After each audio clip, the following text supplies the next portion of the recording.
নমস্কার বন্ধুরা, অবকাশে আমির আরেকটা ব্লগে আপনাদেরকে স্বাগত। বেশ কিছুদিন যাবতই না মনটা বেশ অস্থির হয়ে উঠেছে। কেন কে জানি ঠিক বুঝতে পারছিলাম না। তো সৈকতকে বলছি ঠিক না মনটা ভালো লাগছে না। কেন বলতো এরকম হচ্ছে? তো সৈকত বলল যে চল একদিন তাহলে আশ্রম থেকে ঘুরে আসি। আর যেহেতু আমি ভারত সেবাশ্রম সংঘের দীক্ষিত, আমাদের যে গুরু মহারাজ আমার দীক্ষাগুরু শ্রী মাধবানন্দজি মহারাজ বেশ বয়স হয়েছে। ওনার সঙ্গেও বেশ অনেকদিন আমার দেখা হয়নি। তাই জন্য মনটা না সত্যিই অস্থির লাগছিল। হয় না সাংসারিক জীবনে থাকতে কোথাও গিয়ে মাঝে মাঝে মনে হয় যেন আর ভালো লাগছে না। একটু যদি অন্যরকম একটু পরিবেশে খানিকক্ষণ সময় কাটানো যেত। তো সেই কারণেই আজকে রবিবার দুজনে মিলে বেরিয়ে পড়েছি। আমারও ছুটি আছে, সৈকতেরও ছুটি আছে। আমার ছোট্ট পক্ষীরাজ নিয়ে এই বেরিয়ে পড়লাম। এখন প্রায় চৌরাস্তা পেরিয়ে চলে এসছি। যেহেতু আমি বেহালাতে থাকি, আমাকে যেতে হবে আমার আশ্রম বালিগঞ্জে। সেই পর্যন্ত গাড়ি নিয়ে দুজনে বেরোবো। রাস্তাঘাটও বেশ ফাঁকা, কারণ রবিবার দিন যেহেতু অফিস কাছারি স্কুল কলেজ সব বন্ধই থাকে। তো সেই কারণে রাস্তায় ভিড়টা সেরকম একটা পাইনি। এখন মাঝেরহাট পেরিয়ে আমরা চলে এসেছি নিউ আলিপুর।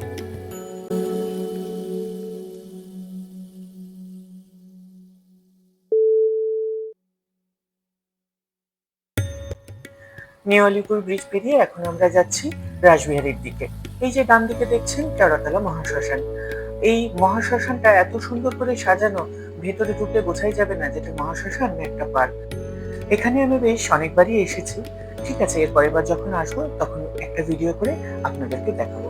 এই কথা বলতে বলতেই আমরা রাসবিহারী ক্রসিং পেরিয়ে এখন লেক মলের কাছে। লেক মল থেকে আমাদের সোজা যেতে হবে গড়িয়াহাটের দিকে। এখন আমরা প্রায় গড়িয়াহাটের কাছে চলে এসেছি। এরপরে বালিগঞ্জ ক্রসিং পেরোলেই হচ্ছে আমাদের আশ্রম পেয়ে যাব।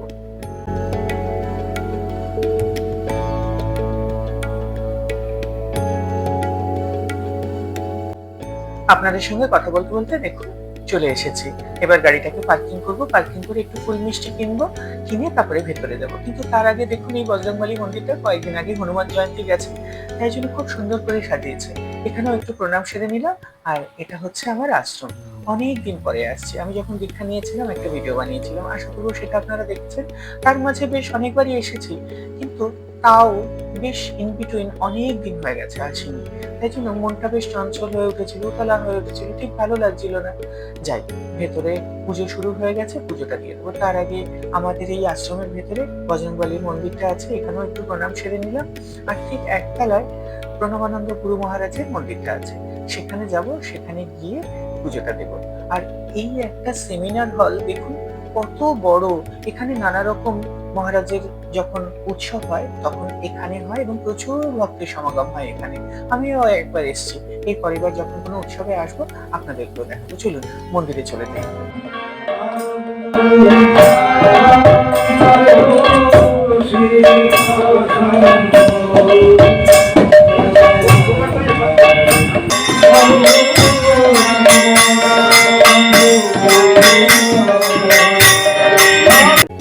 পুজো বেশ অনেকক্ষণ আগেই শুরু হয়ে গেছে।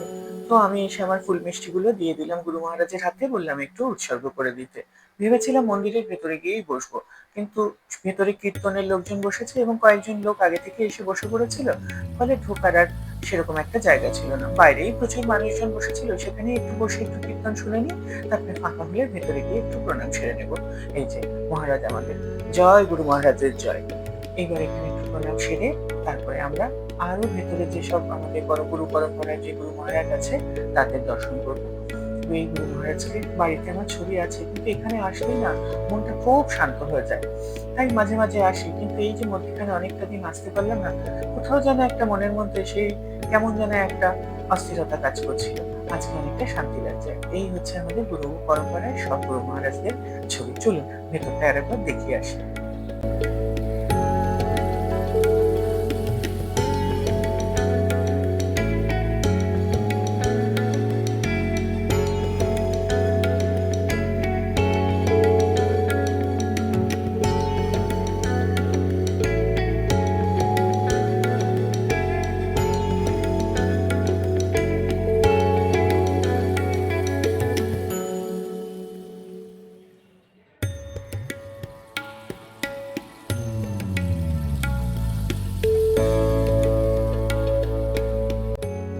একে একে সব গুরু মহারাজদের দর্শন প্রণাম সেরে এখন আমরা দোতলায় যাব।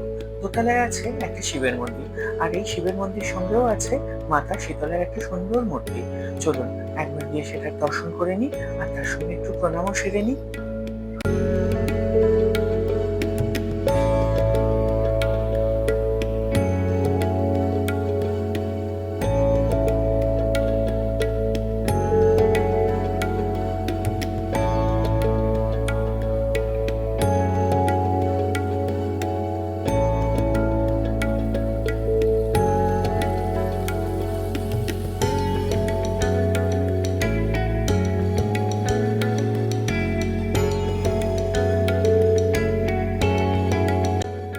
সমস্ত ঠাকুরের দর্শনের পরে আমার যিনি দীক্ষাগুরু, ওনার এবারে একটু দর্শনে যাব। মাধবানন্দজি মহারাজ, উনি এখানেই থাকেন। চলুন একবার ভেতরে যাই।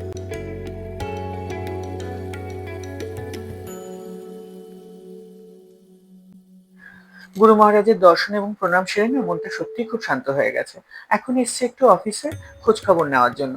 কারণ কেদারগৌত্রী যাব, ওখানে আমাদের আশ্রম আছে, সেই আশ্রমে কিভাবে থাকা যাবে এবং কিভাবে যোগাযোগ করতে হবে সেটার জন্য। তো ওনারা আমাদেরকে ফোন নাম্বার দিয়ে দিলেন, দিয়ে বললেন যে ওখানে ফোন করে একবার যোগাযোগ করে নিয়ে রুম বুক করে নিতে। আপনারা যদি কোথাও এরকম ঘুরতে যান তাহলে কিন্তু ভারত সেবাশ্রম সংঘের আশ্রমে থাকতে পারেন এবং ফোন নাম্বার জোগাড় করে সেখানেও রুম বুক করতে পারেন। আর এই দেখুন, সবাই প্রসাদ নেওয়ার জন্য লাইন দিয়ে বসে পড়েছে। আমার মনে হয় কপালে জায়গা জুটবে না। যাই ভেতর দিকে একটু যাই, যদি কোথাও জায়গা পাই তাহলে বসে পড়বো।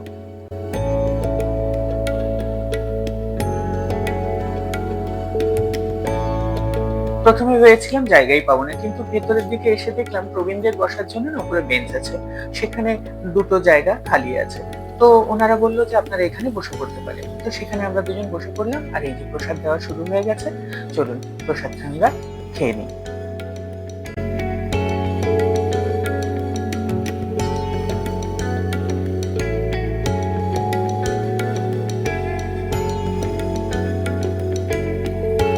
খাওয়ার পরে যে যার নিজের উচ্ছিষ্ট পাতা একটা নির্দিষ্ট স্থানে নিজেকেই ফেলতে হয়। তো আমরা সেখানে পাতাগুলোকে ফেলে হাত ধুয়ে আমাদের আশ্রমের একটা লাইব্রেরি আছে, সেখানে যাব। সেখানে গিয়ে আমার একটা ভ্রমণের উপরে একটা এদের বই আছে খুব সুন্দর, সেই বই একটা কিনবো। আর একটা গীতার বাংলা সংস্করণ কিনবো। বাড়িতে যেটা আছে সেটা সংস্কৃত, তো বাংলাটা অনেক সময় দরকার পড়ে। এই যে এটা হচ্ছে আমাদের লাইব্রেরি। চলুন ভেতরটা একবার যাই।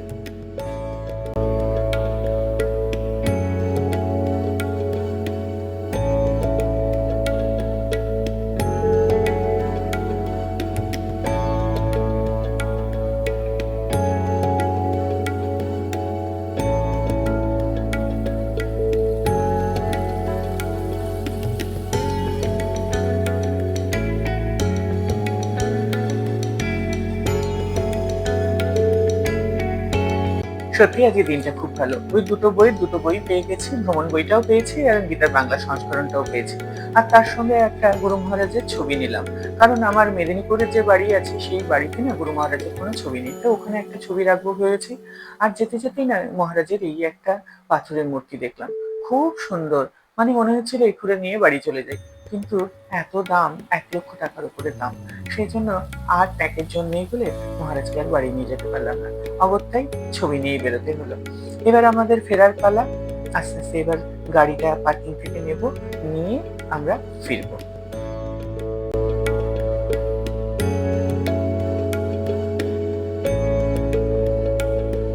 আমি আমার ব্লগের একদম শেষ পর্যায়ে। আশা করব আপনাদের আমার এই ব্লগ ভালো লাগবে। যদি ভালো লাগে একটা লাইক, কমেন্ট, শেয়ার করবেন। আর যারা এখনো আমার চ্যানেল সাবস্ক্রাইব করেননি প্লিজ সাবস্ক্রাইব করে নেবেন। সবাই ভালো থাকবেন, সুস্থ থাকবেন, সুন্দর থাকবেন। আবার দেখা হবে আরেকটা ব্লগে। ভালো থাকবেন সবাই।